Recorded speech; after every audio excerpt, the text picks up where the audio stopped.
ශ්‍රී ලංකාවට ඉතාමත්ම වැදගත් තරගයක්. මෙන්න පෙළ ගැස්ම මන්තිරු අංක 3 අංක 401 මාලදිවයින, මන්තිරු අංක 4 අංක 400 පිලිපීනය, මන්තිරු අංක 5 අංක 347 ශ්‍රී ලංකා A කණ්ඩායම, මන්තිරු අංක 6 අංක 350 ඉන්දියාව, මන්තිරු අංක 7 348 ශ්‍රී ලංකා B කණ්ඩායම, මන්තිරු අංක 8 අංක 349 ශ්‍රී ලංකා C කණ්ඩායම. සූදානම් සියලු දෙනා දැස් ආගෙන බලා සිටිනවා. මෙන්න ආරම්භක සංඥාව ලැබුණා. තරගය ආරම්භ වුණා.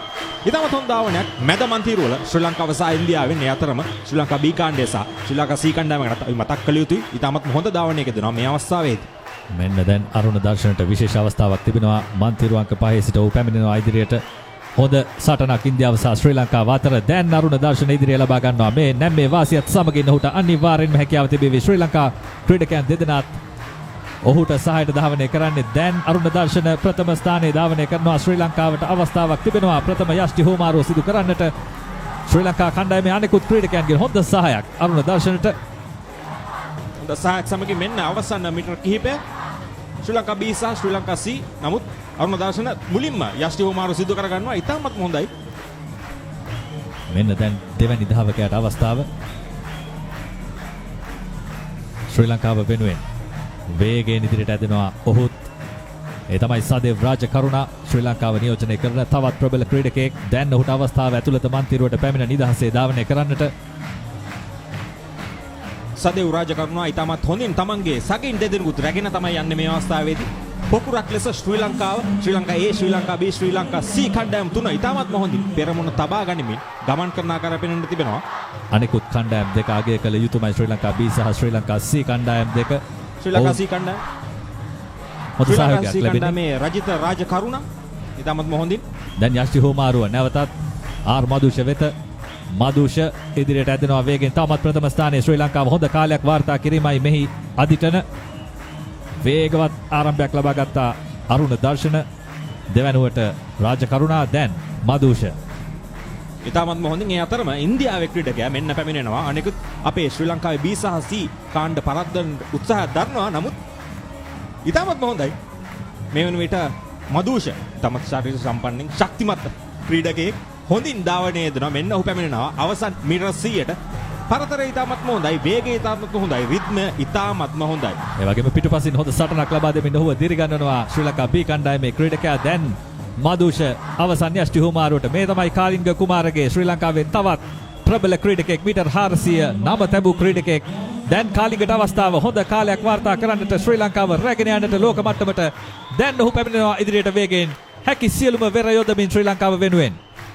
හොඳ කියන්නේ අපි ආය කියන්නේ කිසිම අභියෝගයක් නැහැ මේ වෙන විට කාලිංග කුමාරට. ඉතාමත්ම හොඳින් තමන්ගේ පරතරය රඳවා ගනිමින් ඉතාමත්ම හොඳ රිද්මයක මේ අවස්ථාවේදී කාලිංග කුමාර ධාවනය දෙන ආකාරය පෙනෙන්න තිබෙනවා. ඇත්තම කිව්වොත් කණ්ඩායම ක්‍රීඩකින් 4 දෙනාම එකා වගේ ඉතාමත්ම හොඳින් ධාවනය යෙදුණා. ඒ අනුව මෙන්න අවසන් මීටර් 100ට කාලිංග කුමාර ළඟා වන ආකාරය. කාලය මිනිත්තු 2:54යි 55යි 56යි. දැන් අවස්ථාව තිබෙනවා ශ්‍රී ලංකාවට බලාපොරොත්තු වන කාලය වාර්තා කරන්නට. වේගයෙන් ඉදිරියට ඇදෙනවා කාලිංග කුමාරගේ ශ්‍රී ලංකා කණ්ඩායමට ජයග්‍රහණය. කාලය අපි නිල වශයෙන් බලමු. විනිසුරුවන් කෙසේද සඳහන් කරන්නේ කියා. අපේ කාල යන්ත්‍රේ නම් යහපත් කාලයක්. ශ්‍රී ලංකාවට රස පෙරමුණ රික්ස්බරි වෙතින් යන්ත්‍රේ මේ දකින්නේ පුනරූපණයේ ආරම්භයේ සිටම අරුණ දර්ශන තමයි මුලින්ම දිවගියේ. ඉතාමත්ම හොඳින් තරංගය ගැන අවධානයක් යොමු කරමින් ඉතාමත්ම වේගයෙන් ඔහු Tamanගේ වටය නිමා කළා. වටය නිමා කරන විට පළමු ස්ථානයට පැමිණීමට අරුණ දර්ශනට හැකියාවක් ලැබුණා. ඉන් අනතුරු ඔහු සදේව් රාජකරුණා දෙවන ක්‍රීඩකයා යෂ්ටි ලබා ගැනීම පසුව වේගයෙන් ඉදිරියට ඇදී ගියා. ලබා දුන් පෙරමුණ එලෙසම පවත්වා ගනිමින් තරංගයේ ආධිපත්‍ය සම්පූර්ණයෙන්ම Taman සතු කර ගන්නට රාජකරුණා සමත් වුණා. පහසු ධාවනයක් තිබුණේ ශ්‍රී ලංකාවට. ඒ වගේම ශ්‍රී ලංකාවේ අනෙක් ක්‍රීඩකයන් ලබා දුන් දිරිගැන්වීම. ඒ වගේම ජාත්‍යන්තර මට්ටමේ ක්‍රීඩකයන් ඉන්දියානු, මාලදිවයින්, පිලිපීන ක්‍රීඩකයන් ලබා දුන් සහායත් අගය කළ යුතුයි. ශ්‍රී ලංකාවේ ජාතික වාර්තාවට වඩා තත්පර ආසන්න වශයෙන් 3ක 4ක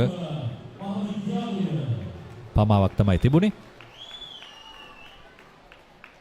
මෙන්න කාලිංග කුමාරගේ යෂ්ටිය ලබාගත් මොහොත. එතෙන් ස්පටන් ඔහු ධාවනය කළා ශ්‍රී ලංකාවේම වගකීම කරටගෙන.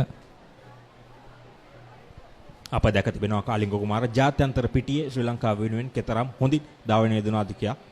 ජයග්‍රහණ පිට ජයග්‍රහණ ලබාගත් ක්‍රීඩකයෙක් කාලිංග කුමාර මෙවරත් ඉතාමත්ම හොඳින් තමන්ගේ වගකීම් මැනවින් ඉටු කළා කියන්නට පුළුවන්.